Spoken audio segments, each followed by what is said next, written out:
జాతకం చూసే పెద్దలందరికీ నేను శిరస్సు వంచి నమస్కరిస్తున్నాను. నాకు ఒక విషయం చెప్పండి. భగవంతుడు సృష్టించిన ఈ సృష్టిలో దోషం ఎక్కడ ఉంటుంది చెప్పండి. ఇదంతా భగవంతుని యొక్క సృష్టి అత్యద్భుతంగా ఉంటుంది. మరి మన దగ్గర జాతకాలు చూపించుకునే దానికి అటు అబ్బాయి తరపున కానీ అమ్మాయి తరపున కానీ వచ్చినప్పుడు మనకి ఎందుకు దోషాలు కనపడుతున్నాయి? దోషాలు తప్పితే మిగతావి ఎందుకు కనపడట్లేదు? ఒకటి ఆలోచించండి. భగవంతుడు ఎవరికైనా సహాయం చేయాలంటే వాళ్ళలో ఒక చిన్న లక్షణం, మంచి లక్షణం ఉన్నా కూడా సహాయం చేసేస్తాడు.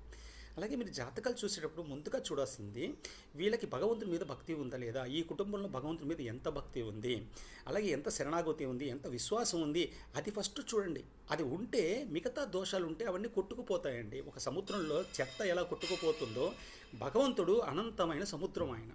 ఆయన భగవంతుని లీలలు ఎలా ఉంటాయి చెప్పండి. నిజంగా మీరు అనుకునే దోషాలుంటే ఆ దోషాలని తీసేసే అకటిత ఘటనా పట్టేసి ఆ భగవంతుడు. దయచేసి మీరు ఆలోచించండి.